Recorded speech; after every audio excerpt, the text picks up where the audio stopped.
کہ اللہ مختلف امتحانات کے ذریعے سے ہر مومن کی آزمائش کرتا، اور اس کے ساتھ ساتھ پھر ہمیں اس امتحان سے نکلنے کے بھی بہت سے طریقے بتاتا، آزمائش بھی وہی کرتا اور ہمارے نکلنے کا طریقہ بھی وہی بتاتا۔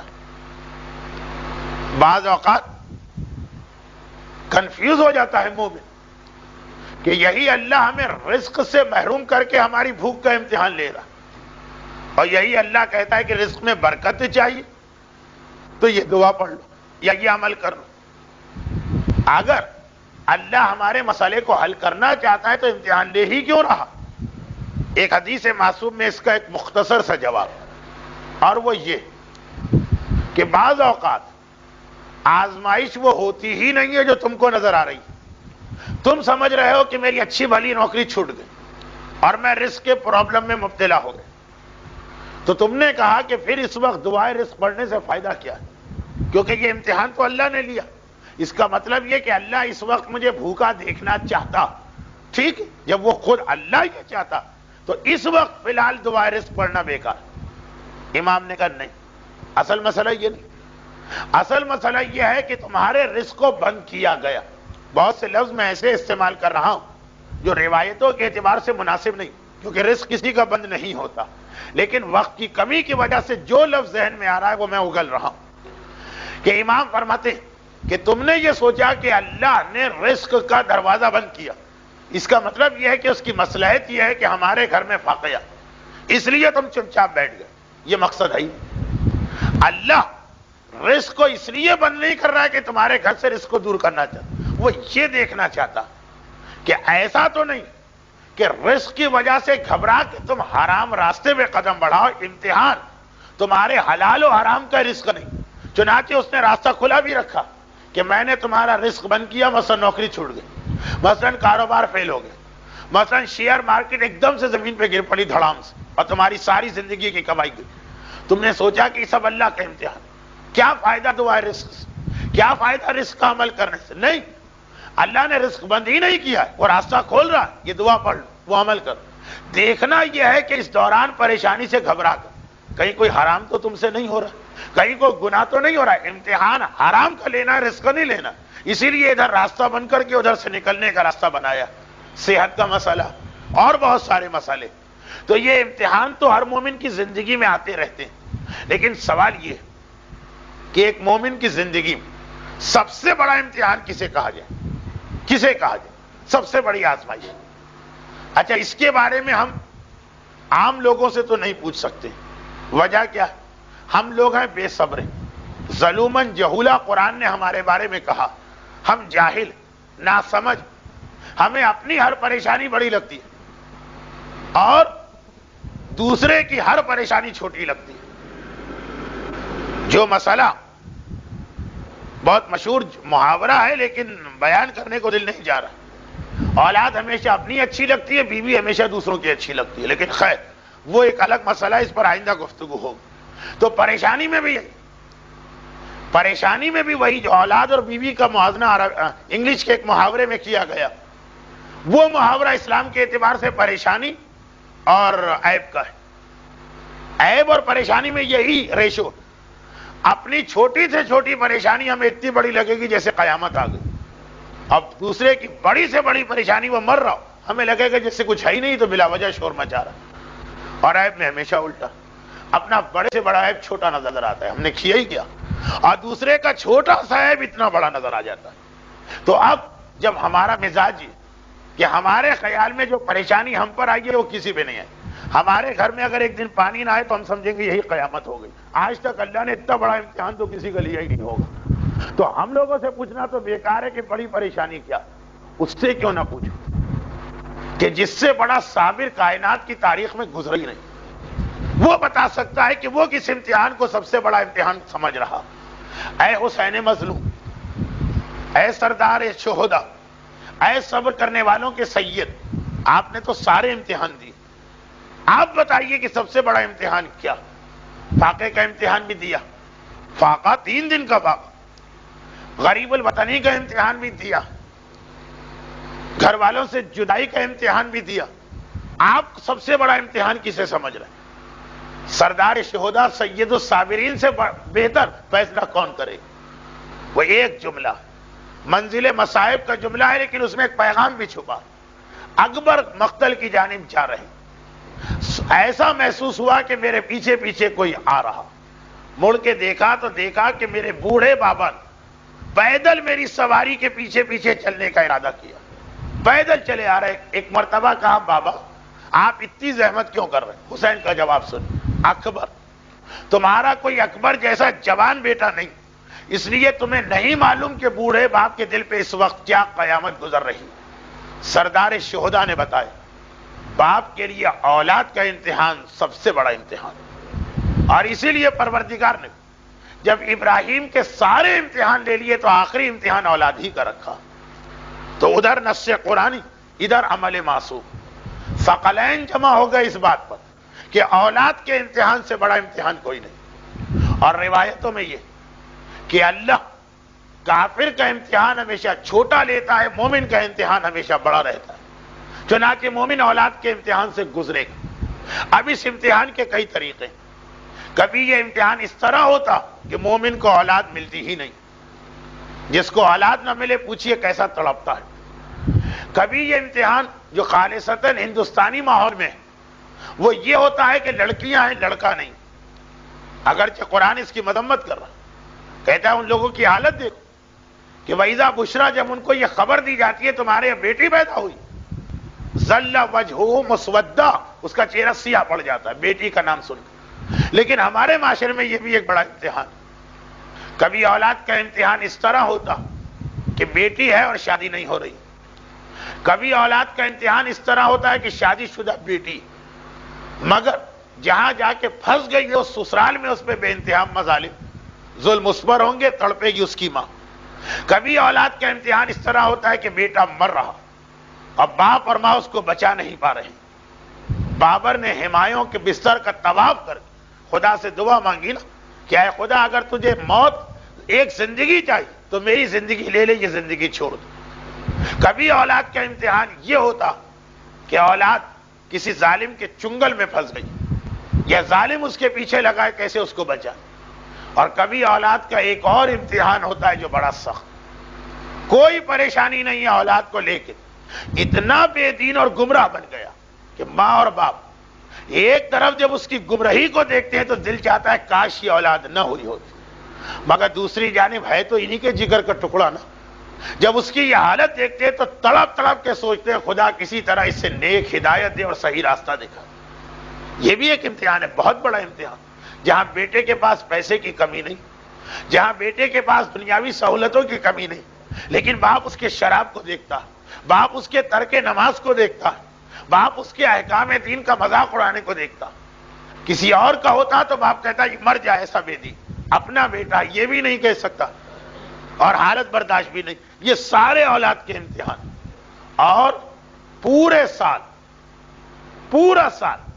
اول محرم سے آخر ذی الحجہ جو ہمارے یہاں سال، ایک ایسی تاریخ آتی ہے جسے خاص اولاد کا مسئلہ حل کرنے کی تاریخ خدا نے بنا دیا، اور وہ تاریخ ہے رجب کی 13، رجب کی 14 اور رجب کی 15۔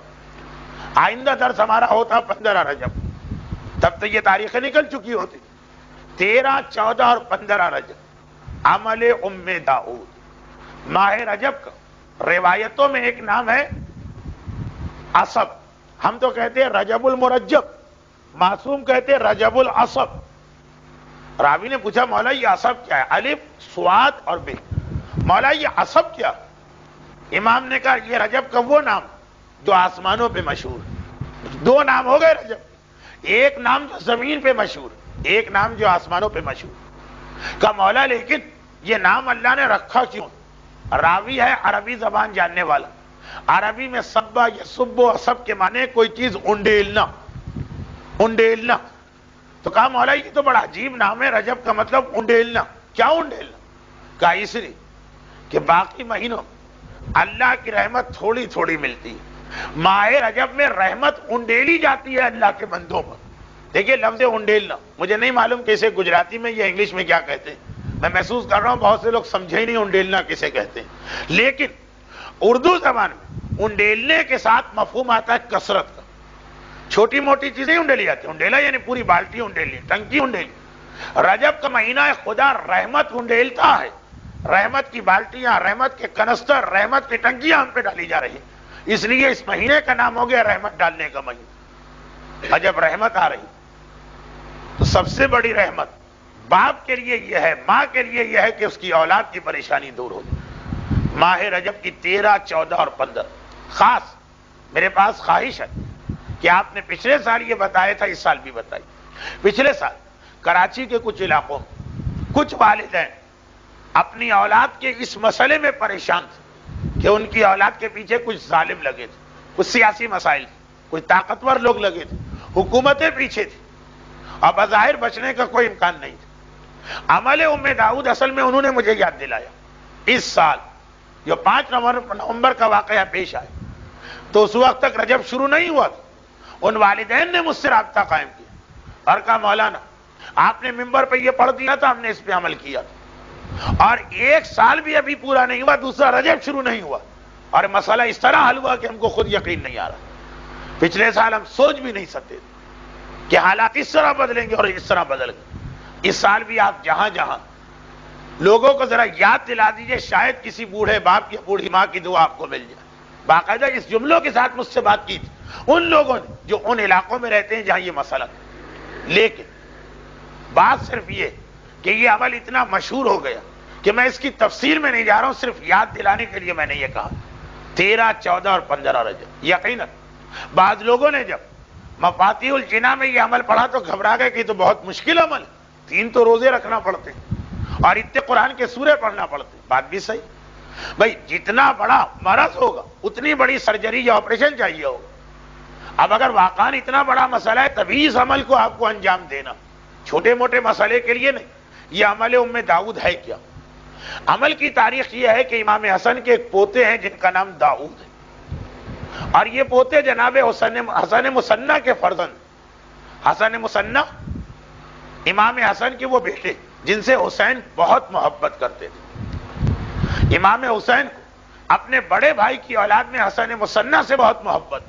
اس وقت تک تو جناب قاسم پیدا بھی نہیں ہوئے, اور اتنی محبت کہ جب حسین کی پہلی بیٹی جوان ہوئی شادی کے قابل, فاطمہ کبریٰ, جن کے بارے میں حسین کہتے تھے مجھے اپنی کبریٰ بیٹی سے اپنی ماں زہرا کی یاد آتی, اور اس کے جسم سے وہ خوشبو بلند ہوتی ہے جو میری ماں فاطمہ زہرا کے جسم کی خوشبو. تو جب جناب فاطمہ کبریٰ جوان ہو تو خاص یہ جملہ کہا اپنے بھتیجے حسن مصنع کہ بیٹا حسن مصنع, مجھے تجھ سے اتنی محبت کہ میری فاطمہ کبریٰ کے لیے تیرے سوا مجھے کوئی اہل نظر نہیں آتا. خصوصی جملے ارشاد فرما کے یہ شادی کی تھی. انہی حسن مصنع کی دوسری بیویاں بھی تھی.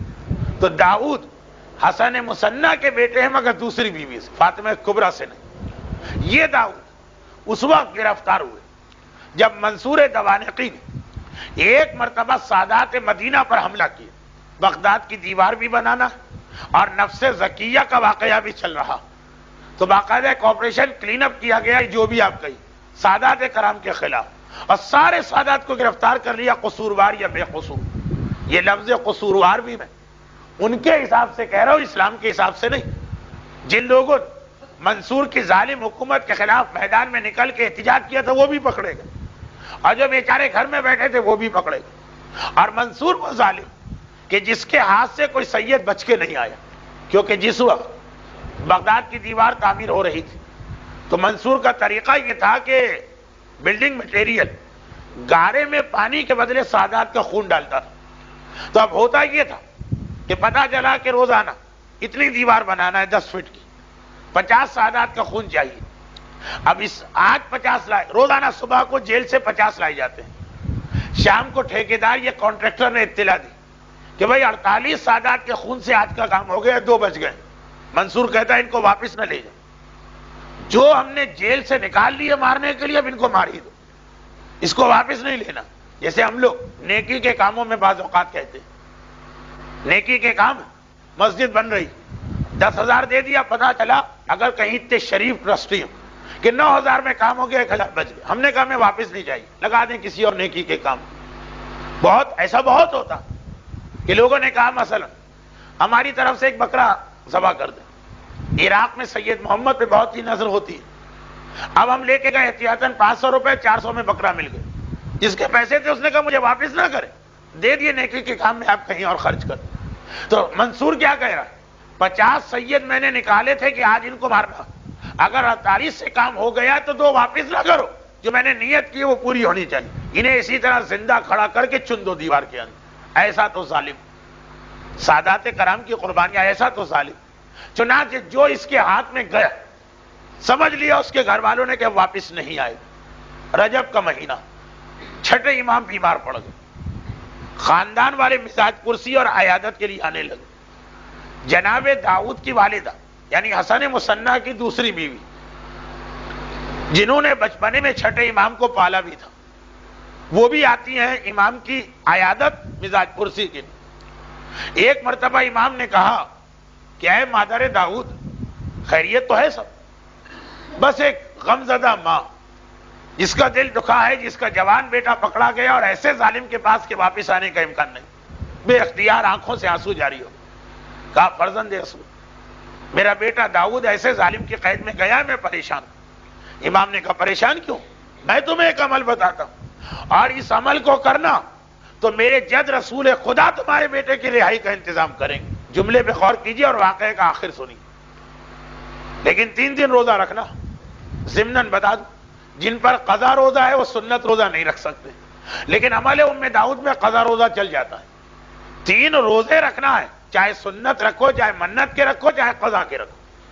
جناب داؤد کی والدہ جن کا نام فاطمہ, حسن مصنع کی پہلی بیوی کا نام بھی فاطمہ ہے, فاطمہ کبریٰ, دوسری بیوی کا نام بھی فاطمہ. جیسے خود حسن مصنع کا اپنا نام بھی حسن ہے, ان کے بابا کا نام بھی حسن. خیر چلی گئی, اور 13, 14, 15 کی رات کو عمل پورا ہو گیا. اب اس کے بعد گھر میں ہے کہ دیکھیں کیا نتیجہ نکلتا. 1 ہفتہ ہوا ہو کہ ایک مرتبہ دیکھا میرا بیٹا داؤد گھوڑے دوڑاتا ہوا مدینے میں داخل ہوا, محلے بنی ہاشم میں آیا, ماں کے گلے لگا, مادر گرامی میں رہا ہوگا. ماں بہت پریشان, بیٹا یہ ہوا کیسے؟ کہا کہ ادھر 15 تاریخ ختم ہوئی, شب 16 آئی, اور میں اپنی حالت پہ زار و قطار رو رہا تھا. ہتکڑی اور بیڑی ہے اور میں جیل میں پڑا ہوں, اور روزانہ دیکھ رہا ہوں کہ میرے جو ساتھی 2 آج گئے, 3 آج گئے, 5 آج گئے, واپس کوئی نہیں آتا. کوئی مارا گیا, کوئی دیوار میں چن دیا گیا, کسی کا خون لیا گیا, اور میں بھی انتظار کر رہا ہوں کہ کب میری باری آتی. 15 کا دن ختم ہوتا ہے رجب کی, 16 کی رات آئی, آدھی رات کا وقت, اور میں غنودگی کے عالم میں ہوں کہ ایک مرتبہ میں نے دیکھا میرے چاروں طرف مجمع آ گئے. گھبرا کے میں نے آنکھ کھولی, کون آئے؟ مجھے لے جانے والے تو نہیں آئے؟ دیکھا کہ نہیں, کچھ ایسے چمکتے ہوئے چہرے تھے کہ میرے دل نے گواہی دی کہ تو میرے بزرگ لگ رہے ہیں. اور ان میں جو سب سے زیادہ شان و شوکت والے, میرا دل پتہ نہیں کیوں کہہ رہا تھا کہ یہ تو مجھے اپنے جد رسول اللہ لگ رہے ہیں. وہ آگے آئے, انہوں نے تعارف نہیں کرایا, آگے آئے, اپنے ہاتھوں سے میری ہتکڑی اور بیڑی کھولی, 10,000 درہم ایک تھیلی میں مجھے دی, اور کہا یہ تیری زادے راہ کے لیے. کہا جا, تیری ماں نے آج ایک ایسا عمل مکمل کیا کہ اس کے بعد یہ ہماری ذمہ داری ہے کہ ہم تمہیں رہا کروائیں, اور اطمینان سے جا, جب تو یہاں سے غائب ہوگا تب تیری تلاش میں کوئی نہیں نکلے گا. پورے اطمینان کے ساتھ جا. مادر گرم میرے جد نے اپنے ہاتھوں سے میری ہتکڑی اور بیڑی کھول کر راستے کی پریشانیاں بھی نہ ہو, کہاں بغداد کہاں مدینہ, 10,000 زادے راہ دیا. یہ عمل ام داؤد. اس کے بعد علماء کرام میں اتنا مقبول بنا کہ سید ابن طاؤس جن کی کتاب اقبال کا حوالہ مفاتی میں سینکڑوں جگہ فرماتے ہیں کہ آج تک میں نے کوئی ماں ایسی نہیں پائی جس نے اپنی اولاد کے کسی بھی مسئلے کے لیے یہ عمل کیا اور براہ راست اس کو مدد رسول نہ ملی. ابن طاؤس جیسا محتاط فقیہ کہہ رہا ہے ایک ماں مجھے ایسی نہیں ملی. چنانچہ آج اولاد کی پریشانی جن کے گھروں میں, جیسا کہ میں نے کہا کہ جب ہمارے گھر میں پریشانی نہیں ہوتی تو ہمیں دوسرے کی پریشانی کی فکر بھی نہیں ہوتی, لیکن جن کے گھر میں پریشانی, یہ ایک ایسا عمل کہ ایک ہی ہفتہ ہے, آئندہ 15 رجب آ جاتی تو فائدہ نہ ہوتا. اس لیے اسی پر میں بات کو ختم کرتا ہوں. برحمتك يا أرحم الراحمين وصلى الله على محمد وآله صالح الطاعات